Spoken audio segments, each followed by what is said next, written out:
Thank you. Good to go. Okay, thank you, José. I would like to welcome you all to this first webinar of the ESRS, the European Society for Rural Sociology.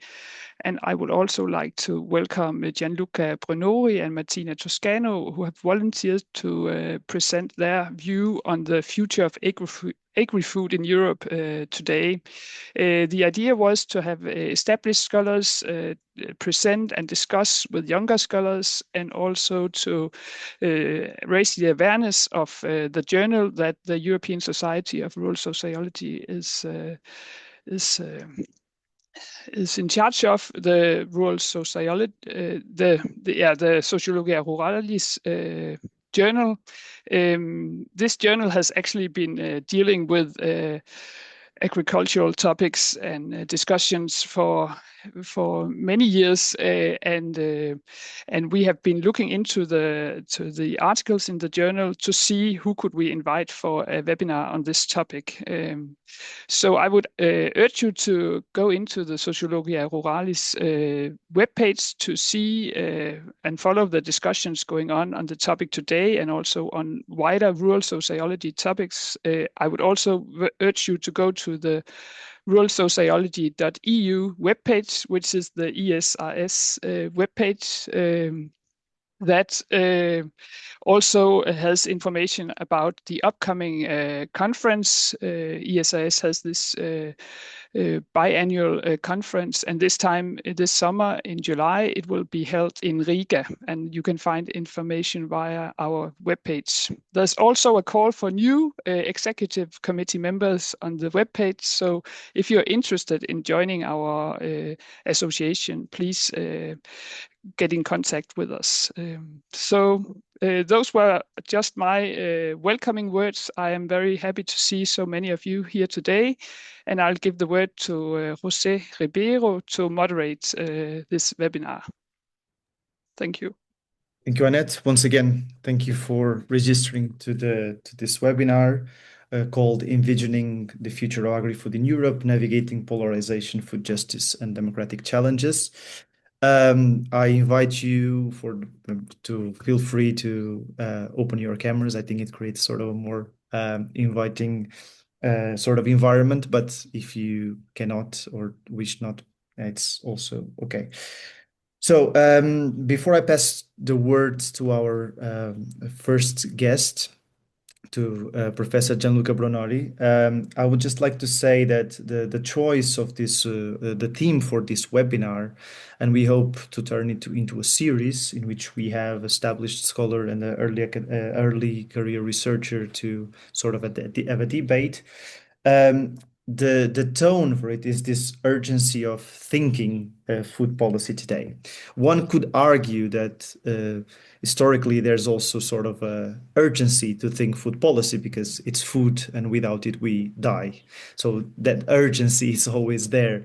But when we look at polarization around many different policy themes in Europe regarding the Common Agricultural Policy, the EU Green Deal, the Farm to Fork strategy. We saw very recently this wave of farm protests mobilized and instrumentalized by the far right. Look at the Dutch farmer citizen movement, for instance. But more recently, with the invasion of Russian, the war in Ukraine, we had also this grain crisis and then a Black Sea grain deal that had to be cut. We are now witnessing at the moment human-caused famine in Gaza. So food has always been and still is weaponized, politicized in many different ways. That's not exactly the topic and the theme of today's webinar, but I believe it intersects with a lot with food policy and the discussion we will have today. So I would like to pass the word to Professor Gianluca Brunori from the University of Pisa. He has a very long and important career and contributions to many different teams in food policy, in food sociology, rural sociology, and also many different contributions to the Journal of the European Society for Rural Sociology, Sociologia Ruralis.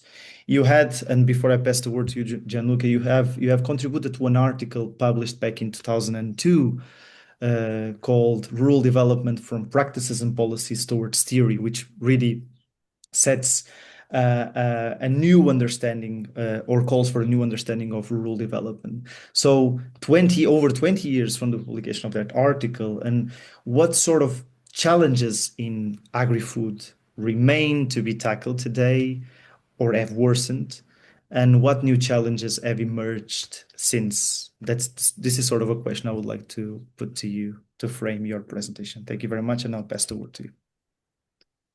Thank you very much, José. And I would like to thank you and Annette for inviting me and for your kind words about my career. Actually, yes, it's a long time I am working in this field.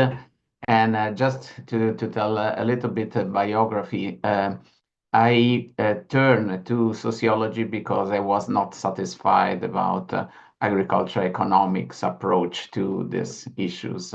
And with rural sociology, I found a lot of interesting concepts and interesting people. So my heart is still in the network of the sociologists, although I am still an agriculture economist. And today, I would like very briefly to address what José was just saying with regard to these conflicts and polarization we see in the food sector, but not only in the food sector. But I think the food sector is quite relevant on this regard. So my, let's say, framing this issue starts from the understanding on different phases in terms of, let's say, the debate and also in the policy and political phase. So we just come from what I've called the sustainability consensus. 20 years ago, we were discussing about the Washington consensus. The Washington consensus was the consensus of the organizations based in Washington, so International Monetary Fund, World Bank, and of course, United States, that, let's say, opened the season of liberalization of societies, by which market was the most important driving force, and let's say liberalization of exchange and the reduction or intervention of the state in the economy was the let's say the direction. So this consensus, after a number of crises, have been replaced by what I've called the sustainability consensus. And this cake you see in the left could be very familiar to you, the Sustainable Development Goals. And actually, the peak of the sustainability consensus was in 2015, where the Agenda 2030 was approved, and when the Paris 2015 agreements were signed.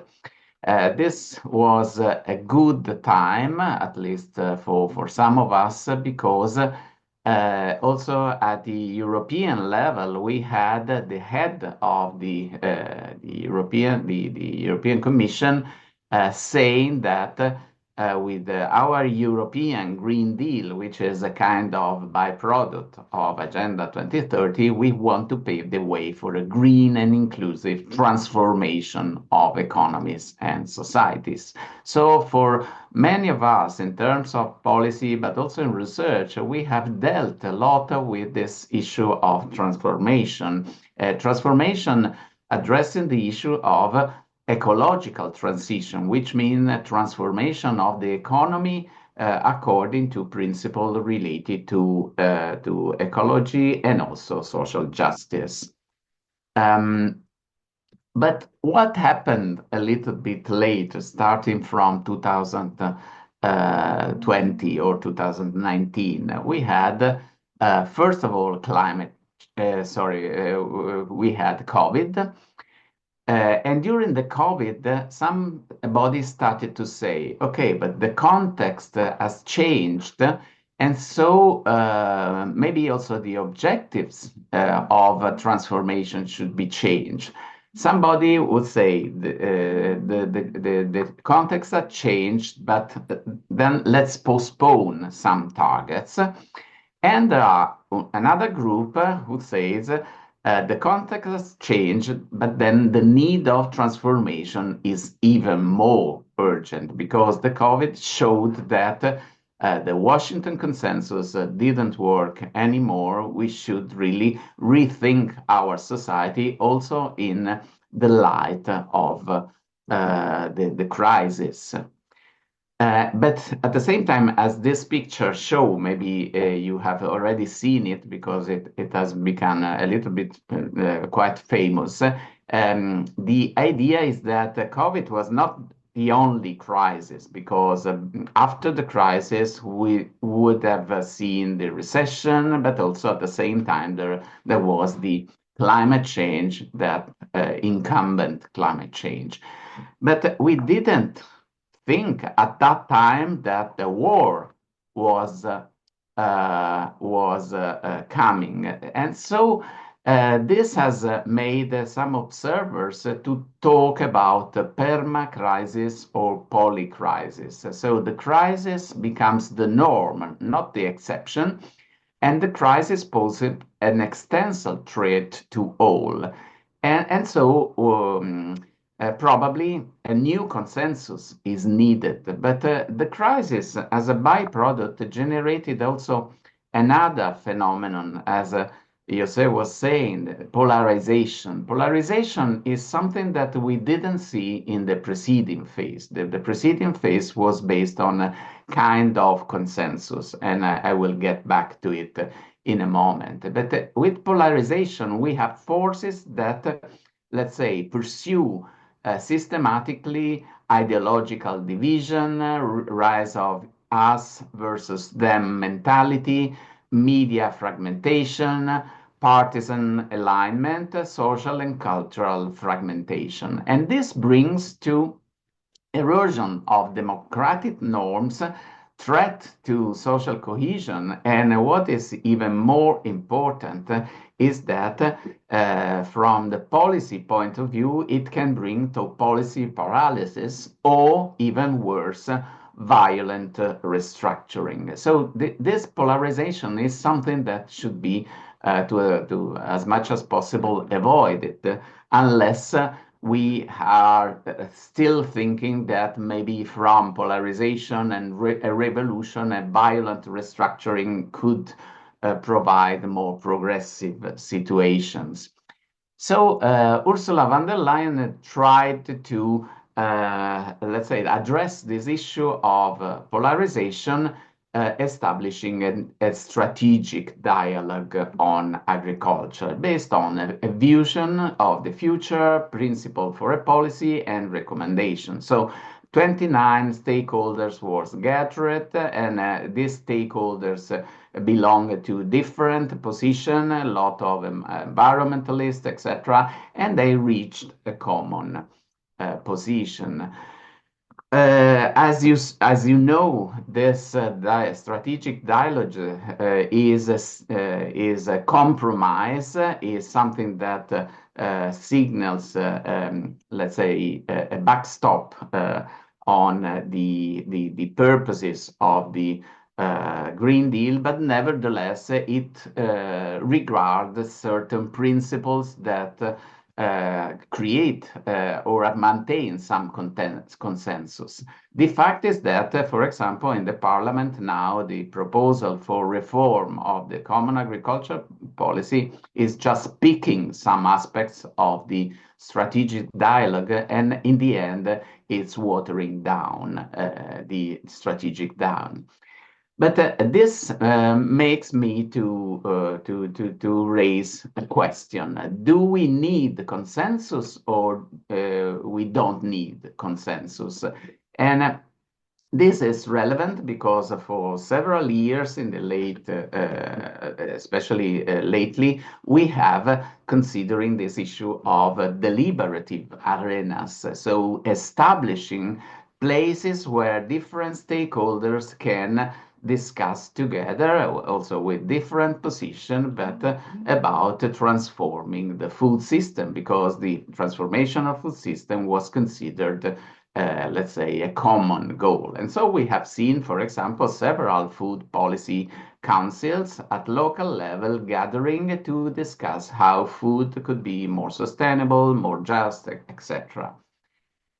So in order to understand whether, let's say, this consensus and how to approach consensus is important or not, we have to consider that there are three elements that generate agreement and disagreement. And these three elements are facts, values, and interests.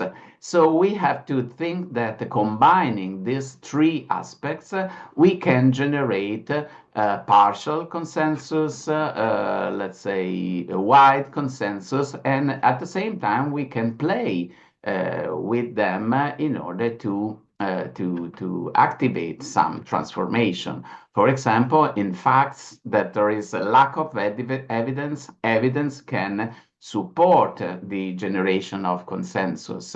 But in some cases, if, for example, there are people who deny, for example, as in the case of climate change, but sometimes there can be just a disagreement or interpretation of different facts. So I think that facts can be a component, important component of progressing towards transformation. But at the same time, we have to consider that there are interests and sometimes evidence hards interests, and this means that there is an interplay between how facts are interpreted and the, let's say, the mapping of the interest, and sometimes we have values. And when we have different values, in this case, it is more difficult to get an agreement because values sometimes are not negotiable. So taking it into account all these aspects, I could propose just as a, let's say, as a way of debating these issues, these models that it's based on these three aspects: facts, values, and interests. And the key aspect of it is the process of problematization. What I mean with problematization, I mean that for us, sometimes there are situations that are not problematic. We take them as granted. But if there is something that it doesn't satisfy us, there is, for example, a gap between what we know and what we see, then a problem arises. So facts, but also interests and values generate problematization, and this problematization brings to politicization. So the question is politicization good or bad? And is politicization, let's say, coherent with an idea of consensus building? I think that there is a coherence between politicization, or also in some cases depoliticization, and the establishment of a consensus framework. Because in a consensus framework, we don't need unanimity, and we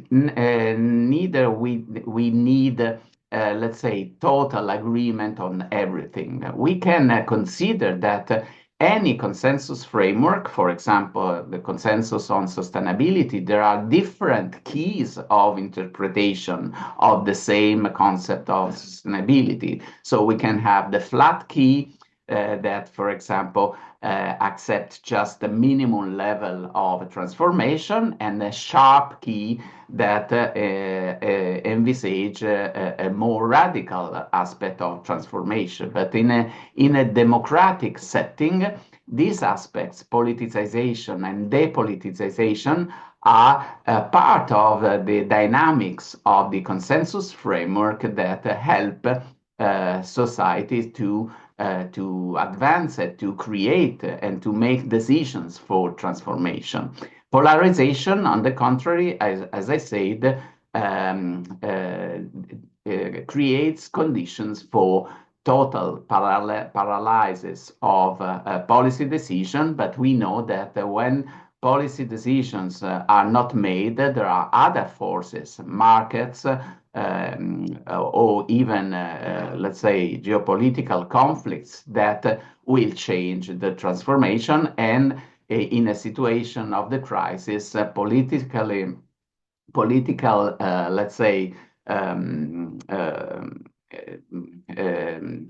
impossibility of deciding is something that make us at risk for survival. So with this, I would like to thank you.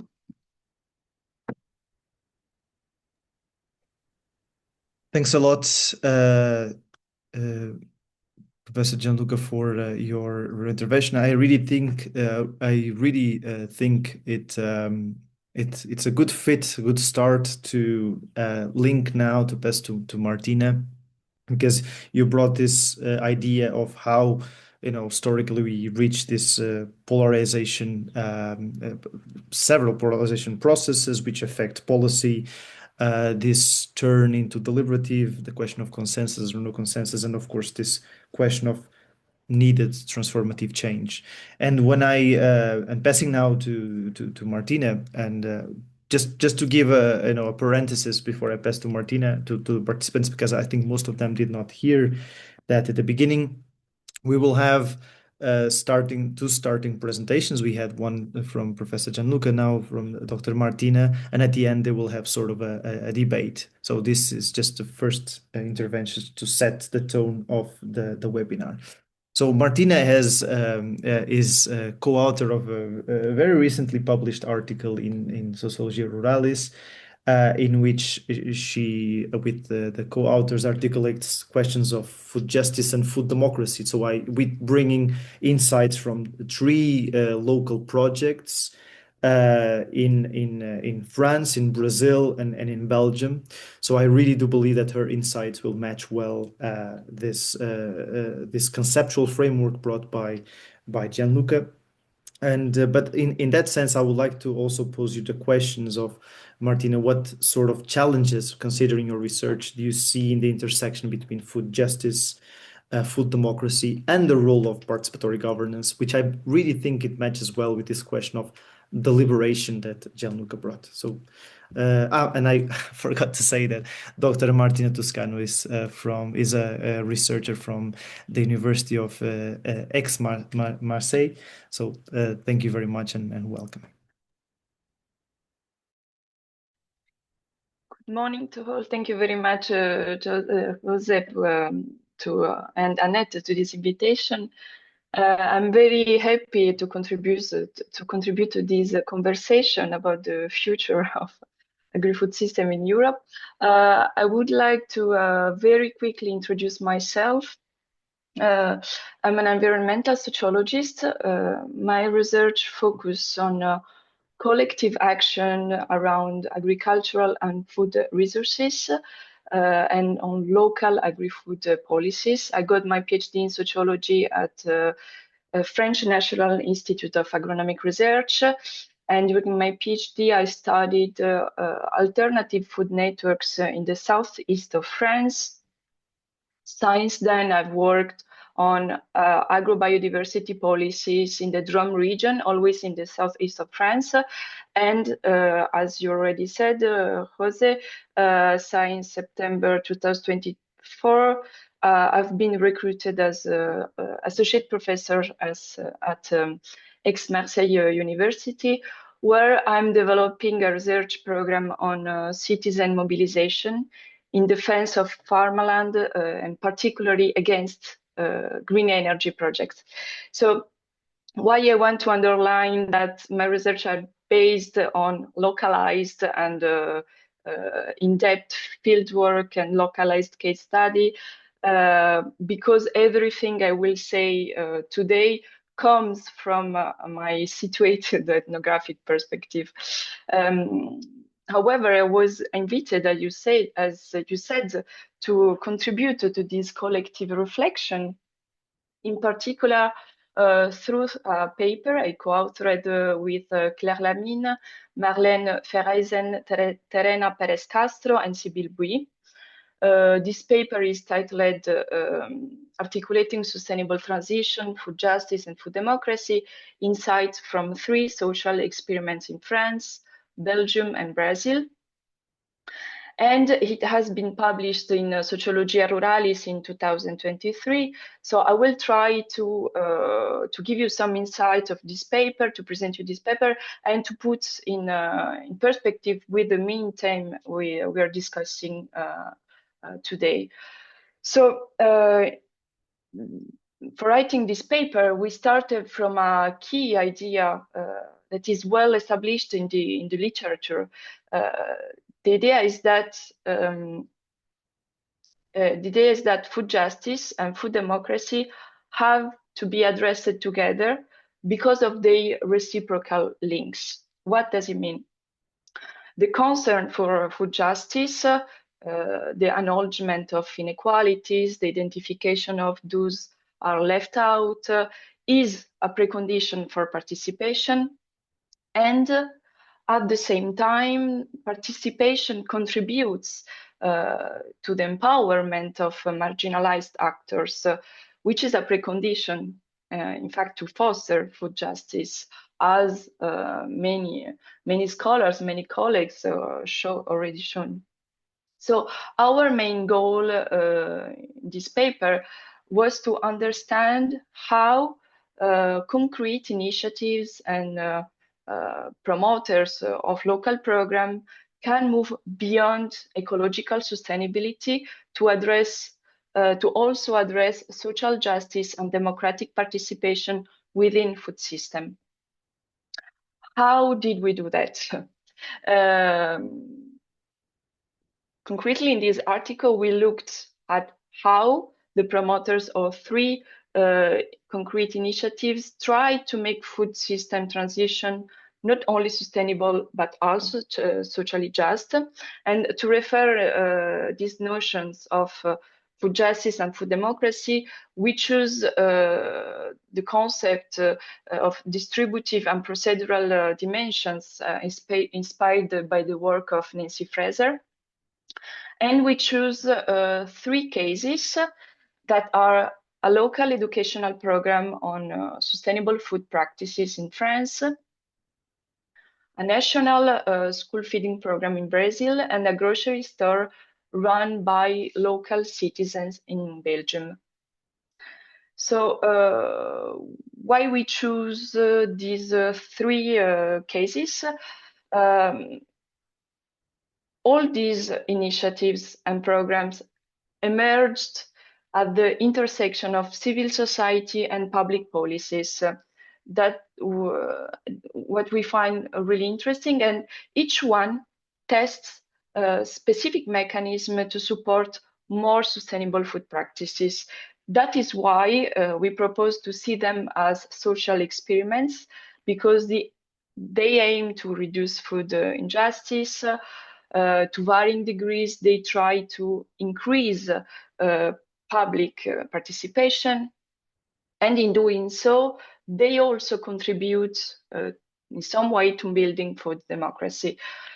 So to make our study and this paper more concrete, let me briefly describe the French case I analyzed, the Famille Alimentation Positive, that means Positive Food Families Program. It is an educational initiative that encourages families to shift toward more sustainable diets, eating, for example, more local, organic, seasonal foods without increasing their food budget. This initiative illustrates how food transition can be concretely tested at the local level. Initially, this program had very strong aims, a very strong environmental aim, but very little attention to social inclusion. For example, participants were largely already eco-conscious, middle-class families, but over time, through reflexive evaluation and adjustment in the program, it evolved. It started, the promoters started to work with local associations to recruit working class families. The program adapted its content based on working class families' feedback. For example, cooking workshops were prioritized over theoretical debates that were a major feature of the first year of the program. This example point one of our key findings in this paper, the importance of combining what we call an analytical stance, the fact of understanding barriers, inequalities, and social dynamics with an experimental stance, concretely testing mechanisms to support participation and the access of new social groups. So we saw similar dynamics in other cases. For example, in Belgium, a rural grocery cooperative called Epicentre went beyond food provision. The promoters choose to engage local, often precarious residents in governance, many elderly, women, single parent households. And the choice was not only to diversify products to suit their needs and their budget, but the choice was to open the ownership and the management of the store to them. So I want to, across the three case studies we analyzed, I want to discuss with you three critical insights that we can discuss with the main theme today. The first one is the importance of the framing. The way stakeholders define sustainability, justice, and democracy shapes what gets prioritized. In Positive Food Families program, the shifting from ecological issues toward social accessibility changed who participated and how. Another point that I think it is important to stress is that participation must be meaningful. It's not just about giving people a choice between apples and bananas. It's about giving them a say in how the food system works. The participant of the Positive Food Families program influenced the program's content. The grocery in Belgium, the members of the grocery co-managed the store. This is a way, this is food democracy in practice. And the third point, I want to stress that systemic and adaptative thinking is very important. All three experiments had to think beyond individual behavior to engage with wider food environments, economic system, public policy structures. So these insights directly intersect with today's theme, as we are discussing about the future of agri-food, about agri-food futures. It seems to me that polarization is not only ideological, it's material.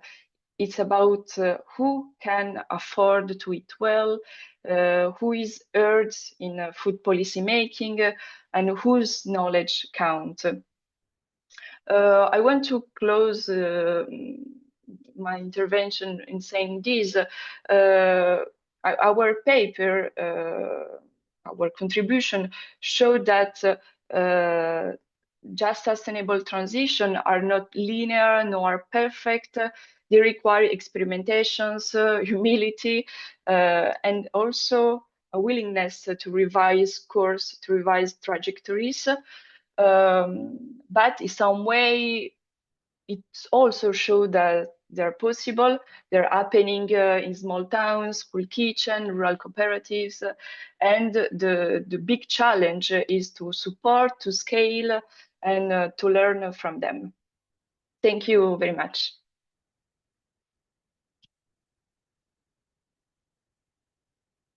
I was muted. Thank you, Martina, so much for the intervention. I see that there's a lot of very interesting connecting points between the two interventions, two presentations. I would like to ask all the participants to, if you have questions, please note them down, because we will have a period before the end in which we will open the floor for Q&A. Now we will have the second part of the webinar, which is a conversational segment between Gianluca and Martina. I have prepared some questions, and I will propose this challenge to you, that you do address these 4 questions in 3-4 minutes each. I know it's very hard because they are overarching questions, but in case we don't go through all of them, it's also not a problem. I really would like to see you engage also in debating, and in case you would like to also questioning each other, reacting to each other's inputs. So that is fine, and that is most of all, it's welcomed. The first question I would like to pose to you, I don't know if you want to follow the order that we first followed by the presentations, but we can. Considering this that you presented, this polarization, the need for transformative change, these different issues that Martina introduced here, with participation being meaningful, the strategic and adaptive thinking, how do we think we can democratize huge instrument policies like the Common Agricultural Policy? Is it possible to democratize them? What is your take on this? Can I start? Okay. Yes, the issue of democratization, I think it's very relevant. And the key of it, and actually in the preceding, let's say, commission, the attempt was made. It was to open up the policy network of common agricultural policy. Because if you consider just the policy network based on sectoral interests, you will have a lot of different actors, some of them with different interests, for example, small farmers, large farmers, organic farmers, and let's say conventional farmers, etc. But the different countries, different interests at the, let's say, geographical level, etc. But in any case, we will have a sectoral approach. So with a sectoral approach, this means that environmental concerns, health concerns, social justice concern will be not considered. If you open up and if you, for example, ask different committees to address the same issue, so considering that agriculture is not just an agricultural issue, it's something that relates to the environment, to social justice, to public spending, to welfare, to health, etc. So in this case, you will open the debate to different interests, different values, and also in terms of facts. So empirical evidence and scientific evidence will be searched differently, because in some cases also researchers make questions that are related to questions of the sector and don't think out of the box. So this is really a first step for democratization, I think. Martina, please, your turn. Yeah, a very huge and and difficult question to answer, but yeah, we observe as sociologists, as scholars, the erosion of democratic institution, and I think that it is also linked to the fact that in some way neoliberal agri-food policies and their promise to enrich all have globally failed, and in some way they have increased the gap between marginalized territories and social groups.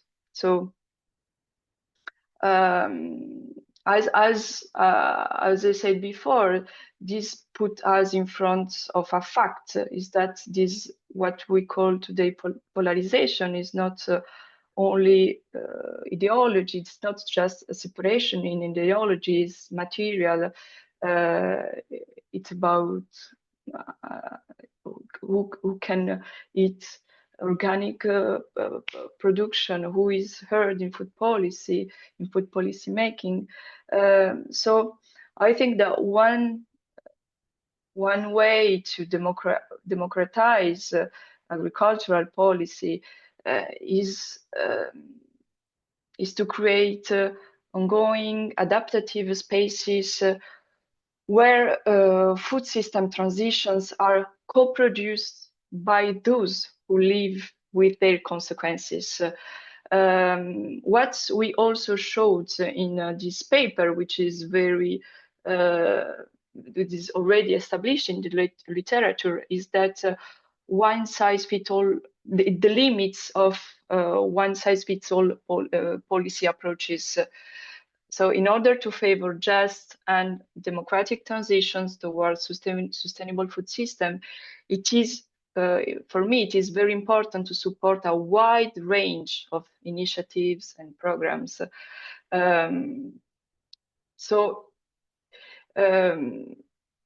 Yeah, it is important to support progressive initiatives, and mostly those that connect to social justice, ecological transition, because their role is not only defensive but constructive. They are essential actors in imagining and enacting a more just and inclusive agri-food system across Europe. José, may I make a question to Martina, just to That's the point. Have some dialogue. Martina, you say that polarization is in the facts and not only in the politics. But with this, you would say that there is no possibility of consensus.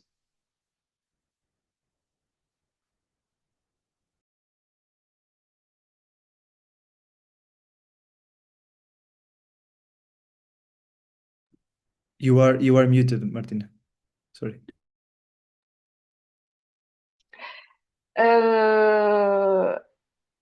I was agree with you, Gianluca, when you said that we do not need a total agreement. It is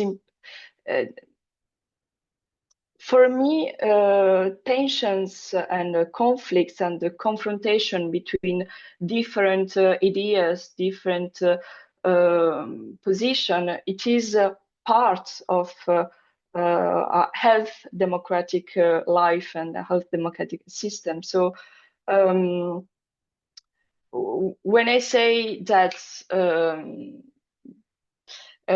polarization is not ideological, I mean that it has a tradition in the material of social life, and that the fact that today democratic institutions are people don't believe no more in democratic institution is like a translation of these of this feeling. So I don't know if this answer to your question, Gianluca. Yes, I think that for me it's very important because there has been this debate on politicization and depoliticization. And I think that politicization and polarization are different. So to politicize means making some issues or some problems emerge. And so in this case, they will make a difference of interests, for example, and difference of, let's say, status evident. And so democratization means making visible the issues that sometimes are not visible. For example, when we discuss about the common agricultural policy, we don't discuss at all about workers. And sometimes workers are in a greater number of farmers. So we talk about decent incomes for farmers, but we don't talk about decent incomes for workers. And a solution could be shift the money of the common agricultural policy from, let's say, land to labor and giving, let's say, money in proportion of the labor of the employed. So this would be simple, but in this case, representatives of workers are not normally considered in the negotiations of common agricultural policies. And if they were represented, I would think that some compromise would happen, because democracy is really also to identifying confrontation. Confrontation is a part of democracy. Polarization is not, because this means that you are in a party, or you are with me or against me. So in this case, there is no possibility of let's say, any compromise. If it's okay for both of you, I would like to link this to the second question I have for you. And this idea, still keeping on this idea of polarization, and also this idea of this proposal, Gianluca, that of the possibility of shifting incentives or money from land to labor. And seeing how this connects with forces of pressure, namely rural movements or peasant movements. I know that mostly they are not called peasant movements anymore, or even the more progressive movements like the European Coordination of Via Campesina uses farmers' movements because peasants has that derogatory connotation. But considering that historically peasants and peasant rebellions movements were historically, I mean, since medieval times, were really a strong pressure. I know in certain moments of crisis, but how do you see these forces today, the possibility of collective action, of political action of these forces today, considering also that in many different ways they have been consciously or unconsciously, that's another question, but mobilized, instrumentalized by far-right political organizations and parties. How do you see this within this discussion you are having now?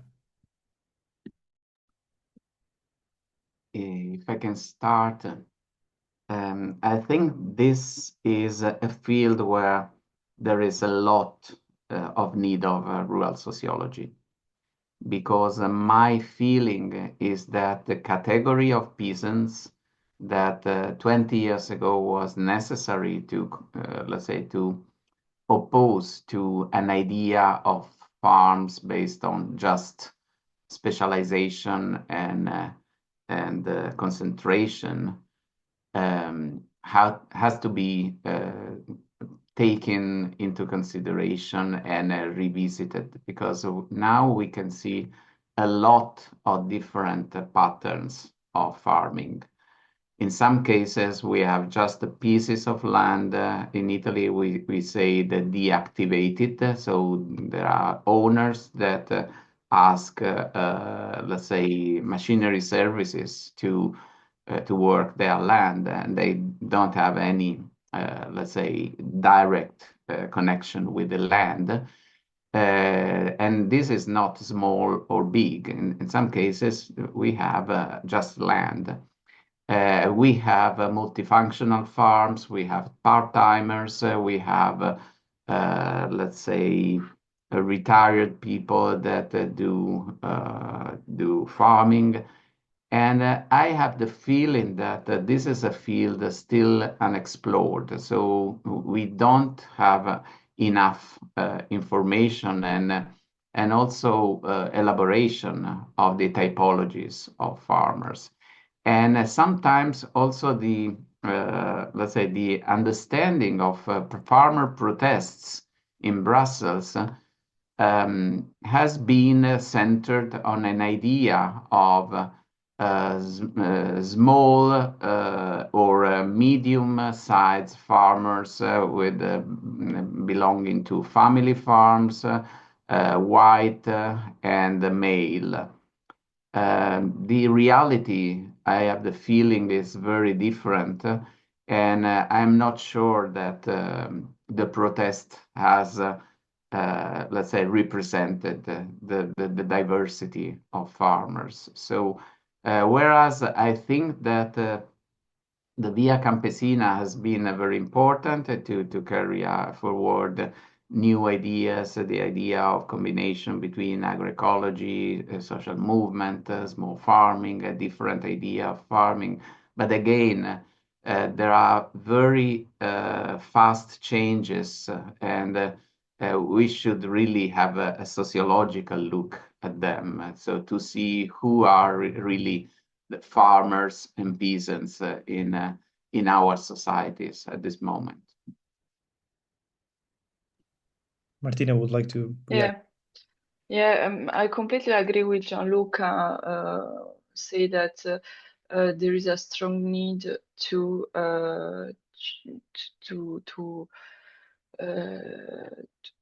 have more survey on these on rural and peasant social movements, because I also think that we have a general presentation, a general insight of these dynamics, but in the reality, it is more fragmented and more heterogenic than we think. But I think if I can say something on these peasant movements today, is that it is important, I think, to us to study these movements because they are telling us something about the transformation of rural worlds. And what it is clear is that they're expressing a strong sense of injustice. Most of farmers that we met last month, they say are caught between a free market based on competition, unsustainable political and administrative obligations, society demands for environmentally friendly production. So all these demands are often in contradiction with each other and lead farmers into schizophrenic situations, as the farmers' movement in 2024 clearly show. I just want to share with you the thinking of a French sociologist, Céline Grinjou. She said that we can see environmental and agri-food conflicts as spaces where different visions of the future are in confrontation. these conflicts, these social movements are not just local disputes. There are moments where possible future are negotiated. So we can say that these conflicts, these social movements open up to a democratic potential. How the question is, can these tensions be turned into spaces for collective deliberations? Yeah, I think that is very important to rethink whose voices are heard, whose are silenced. Yeah, and generally the reclaiming to the right to participate in defining agricultural future is, yeah, a democratic issue.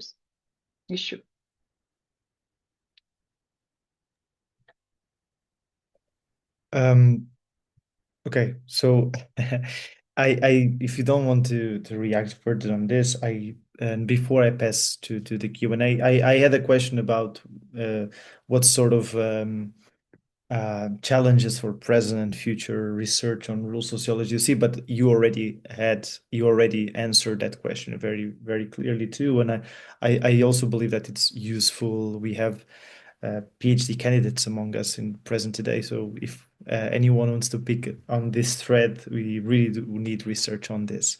But my last question, and this one is just sort of a quick one, and I would like to call on you to do this exercise in which you reflect on, based on your experience, and especially you, Gianluca, you have seen many decades of transformation around these issues.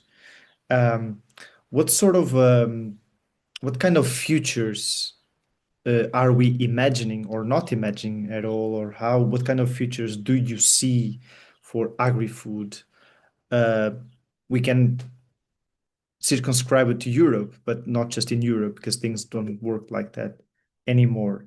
And I'm not asking you and Martina to bring sort of a wishful thinking perspective or what futures you would like to see, but from a very cold, realistic point of view, considering the challenges we are facing today, what do you see ahead? No, it is good that you pointed out that you want a realistic, let's say, answer and not a kind of a visionary answer, because we had made a lot of visions. Also, the strategic dialogue starts with a very nice vision of sustainable agriculture, but the reality is going in an opposite way. So what I see in Europe, it's unprecedented level of concentration, and not only in Eastern Europe, where this process has been started several years ago, also, let's say, driven by the common agricultural policy, because if money goes to land, of course, there is a tendency to concentrate land. But what I see here for example, in Italy, but I think also in Spain and in different other countries, is a tendency to extractive approaches to agriculture. So despite the fact that we are talking about sustainability, we have seen, for example, super intensive oliviculture in Italy. So 100 hectares cultivated by very, very tight distances between trees, extracting a lot of water and creating a different market for olive oil. In Italy, for example, we had a hilly olive oil that was related to the landscape, to quality, etc. But given that there is now the need, or at least the market demand for olive oil, there is a lot of investments from processing companies into land to create high productivity olive trees. And of course, this is totally against principles of agroecology, sustainability, etc. But I see also a contradiction in relation to green energies, because now we see financial corporations that buy land or give very rich rents to farmers to install solar panels. And this means that let's say the weakest farms are disappearing. In Italy, we have lost something like 700,000 farmers in 10 years. And a totally, let's say, and we also see a totally disruption of the landscape. So I don't think that this is necessary, incompatible with let's say green energies are incompatible with agriculture, but there must be the state that creates conditions for planning of it. Because the risk is that, as it happened 10 years ago with biofuels, that a wave of alternative energies brings to other problems. For example, in that case, biofuels generated higher prices, for example, because if you cultivate land for fuel, you don't cultivate it for food. So there are a lot of contradictions, and again, this is something that needs also sociological analysis, I think. Martina? Yeah, thank you. Yeah, this question raises the question of the imaginaries that are rooted in political life, in public policies, in European policies, but also national and local. It seems, I think that despite the ecological orientation of certain public policies, the dominant imaginaries remain mainly linked to the ideology of productivism and techno-solutionism. It means that the responses that we put forward to deal with the ecological and social crisis today that we are experiencing continue to fit into these dominant ideologies of productivism and extractivism, as Gianluca said. And also, these visions are shaped mainly by institutions, experts, market actors. And another point that I can evocate, linked to what Gianluca said, is that I think there is a paradox that is that we can European guidelines in the agricultural sector, but also intersectoral, are how to say allow like an homogenization. Guidelines are applied in the same way to all the territories at local level, and sometimes give rise to new inequalities.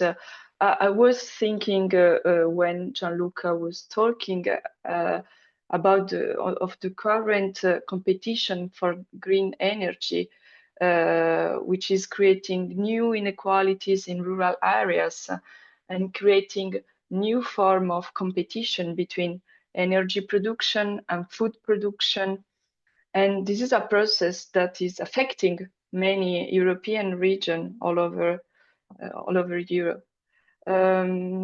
So maybe just to conclude to this question, from my point of view, the big question is what spaces we have today for thinking about the future of agriculture, but also of other sectors. I think we really have to put to act to translate this systemic thinking and intersectoral thinking, because these spaces have, it seems to be, never been as necessary as they are today.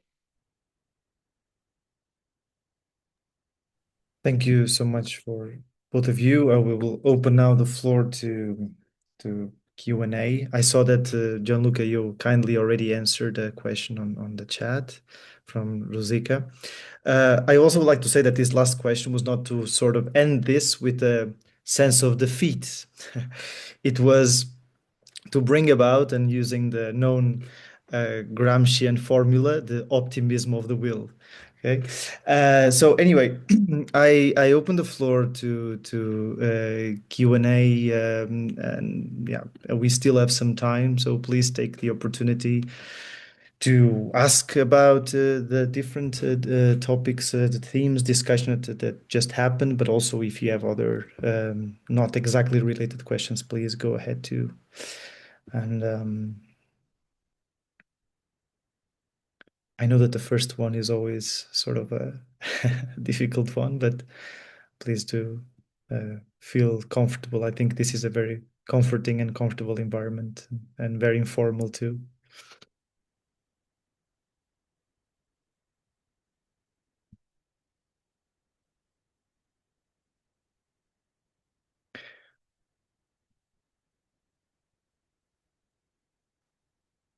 Anyway, I think I can start by yeah. Is there? I can, if anyone want to ask, I have a little question for Gianluca. Gianluca, you and your team have a very long experience in the study of local food council in Italy, and I was thinking, we are reflecting today about the rising of this polarization, and how do you think that the polarization of society affects in some way this local experience that you have studied? Thank you, Martina. I think it's a very good question. We started to open this line of research when the local was totally neglected. The idea of agriculture at that time, modernization, was seen as a trend towards simplification, standardization, etc. And this was the modern, and all the rest was traditional. So movements that, let's say, try to introduce this concept of local as innovation, so the concept of retro innovation, the identity of the places, diversity, etc., was very much transformative at that time. And actually, we have seen, for example, the slow food as create a really vast movement in favor of it. Now we see that this approach is relatively hegemonic, because everybody are aware that local products are better than standard products. Sometimes they are a little bit more expensive. So the idea of quality has really penetrated in many consumers. At the same time, we have seen something that already in the literature several years ago someone had considered as, let's say, a threat. And this is the defensive localism. There was a paper sorry, I don't remember now the author, but it's a very important paper on defensive localism that uses local as a way to distinguish from the others. So there are two different types of approaches to food. One is inclusive. I am different, so I want to talk to you that are different from me, and from this diversity we can enrich ourselves. And there is a way to consider food as a weapon. So my food against your food, and we have seen across during this time. And for example, what is we see in Italy at this moment is to use local food as a kind of a competitive leverage, so a leverage for competition. So the made in Italy is something that's enters into mercantilistic approach. So this evolution has not been reflected enough in my opinion, and this is also sometimes affecting the work of food councils in local areas, because relocalization is definitely a target that we have to consider. At the same time, we have to consider also issues of health, social justice, etc. Because otherwise, if we want just local food, it's just a way to deny other aspects related to food, which are very important. So in my view, also in this case, we need a re-elaboration and new frameworks to assess these movements and to check and to discuss to what extent movement for local food can be transformative.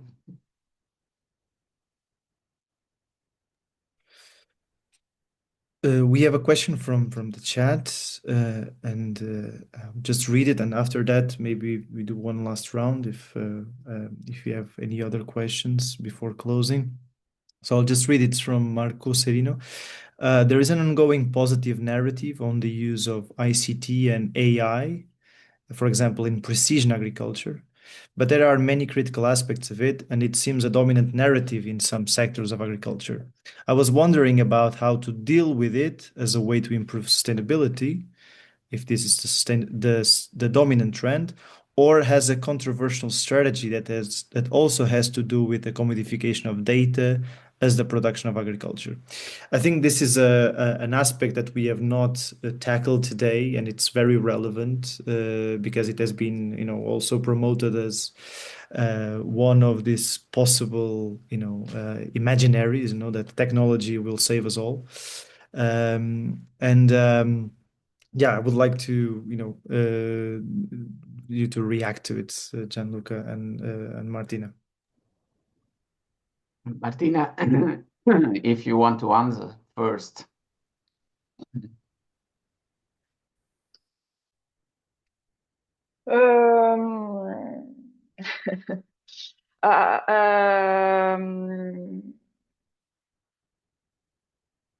I think that, in my point of view, this question is linked to what I was saying before about the fact that the dominant imaginaries are linked to techno-solutionist imaginary techno-solutionist policies, which is, in fact, as Marco underlines, are very controversial. And I don't know, actually. It's alternative networks are very critics about these very strong trends because of because there are many points that are controversial, that it is very it demands many energy. So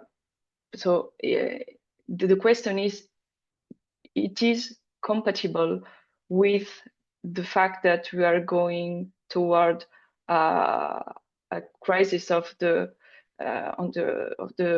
natural resources, and yeah, I think that the main question is about the confrontation of the models of a productivist models and another alternative models, that I think that it is more linked to this big confrontation of models. Gianluca. Yes, on my side, I would say, I will start saying that I've never believed that problems in agriculture can be solved through technology, or at least through technology alone. Innovation is always social, institutional, and organizational, and technologies can be a driver for a change.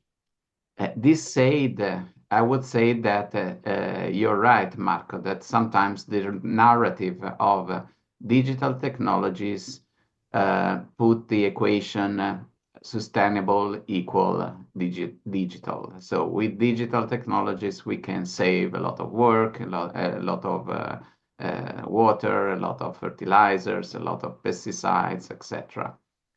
By the way, I've seen a lot of works that say that precision agriculture can bring to a 20% reduction in inputs.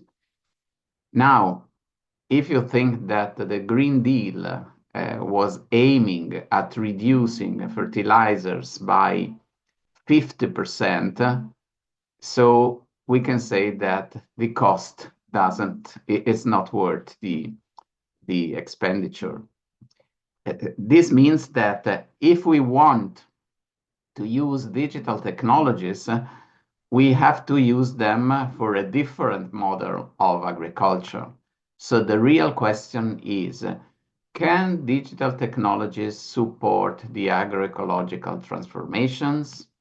And on this regard, I think that sometimes also alternative movements shouldn't be so, let's say, ideologically contrary to digitalization. So we are here today thanks to digitalization. If we had to have these meetings in person, we would spend a lot of money in trains, airplanes, etc. So I think that digitalization is something that is happening, sometimes not controlled by us, it's controlled by markets in most of the cases. But in any case, we see that there are potentials for managing complexity, because farming agroecologically means being able to managing complexity without reducing diversity, but using diversity as a kind of potential for added value. And I think that the direction should be this, but considering that first of all, innovation must be social, organizational, and institutional. And so let's say the technology can follow this approach and not be let's say, the driver of this.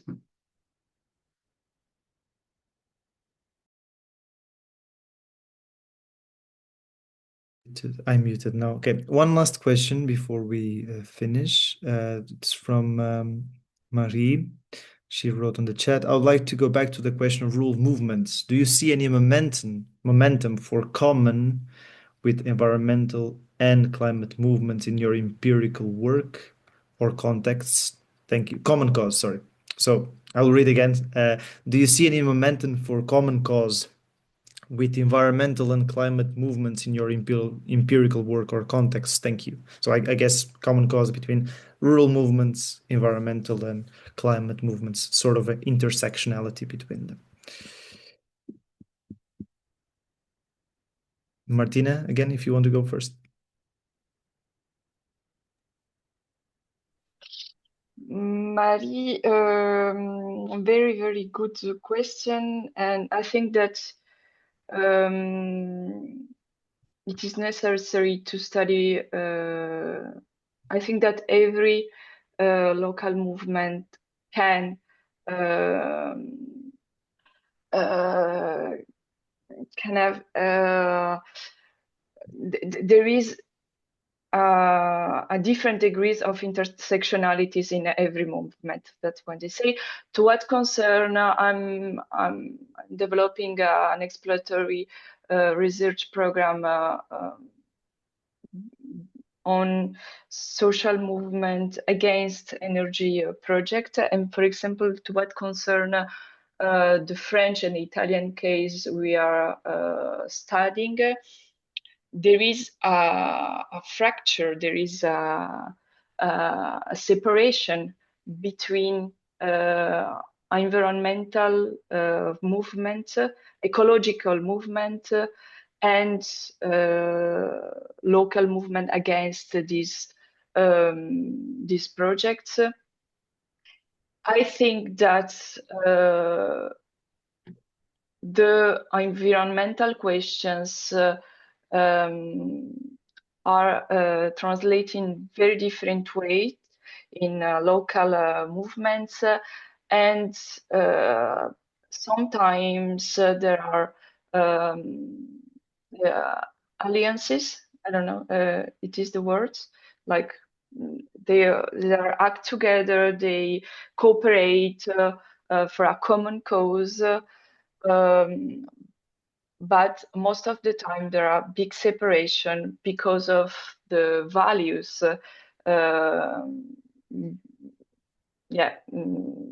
Sometimes values bring to separate this local movement after a while, because they have different visions of how to transform and how to act in this social and ecological context.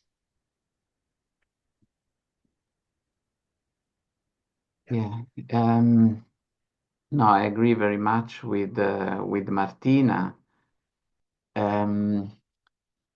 I also think that that there is a lot of potential for rural movements, because not only farmers, but when we consider rurals, we consider rural population. And what we see is that in the best situations, people tend to go back to the rural because they like to have life, maybe let's say lower salaries, but at the same time they want a quality of life, a solid social relations. They wanted to live in let's say in harmony with nature, etc. So I think that for rural movements we have to start from living. So the issue of the movements should be related to well-being, quality of life, etc. Food is an important part of it, but also social relations, etc. So I think that these are fully coherent with sustainability, climate movements, etc. But we have to build, I think, a narrative of it and articulate different interests around it. And of course, with farming, the issue is to create the conditions for different business models to be able to appear in the scenario. Because if the idea is that farming is doomed to a destiny of integration into global value chains with specialized stuff, etc., there is no way out. But if we have the possibility of thinking to local food system where rural entrepreneurs are fully involved, and they link up to consumers with local administrations, etc., and they create a space of diversity of configuration of food systems. I think that, and this is what is already happening to a certain extent. Rural areas are areas, especially, let's say, hilly and mountain rural areas, are areas where there is a lot of interest for organic farming, for rural tourism, sustainable tourism, etc., because it is the only asset sometimes they have. So I think that, yes, there is a lot of possibility, but it is needed that we articulate this interest into a common project and a common narrative. I think that's a very good ending note, at least an optimistic one. So I will not risk to turn it into a pessimistic one. And Gianluca, Martina, thank you very much. I don't know if Annette would like to give some closing words. I just want to say thanks. I found this very stimulating. It was our first attempt at a webinar, and I hope we'll be able to continue like this in the future. And thanks a lot for the presenters and also the questions in the chat. Once again, Gianluca, Martina, everyone present, thank you for participating. Thank you for accepting our invitation, and thank you for being here for the stimulating discussion and questions too. Thank you very much. Thank you very much. Bye-bye. Have a very nice day. Have a nice day. Bye. Bye. Bye. Thank you very much. Bye. Bye.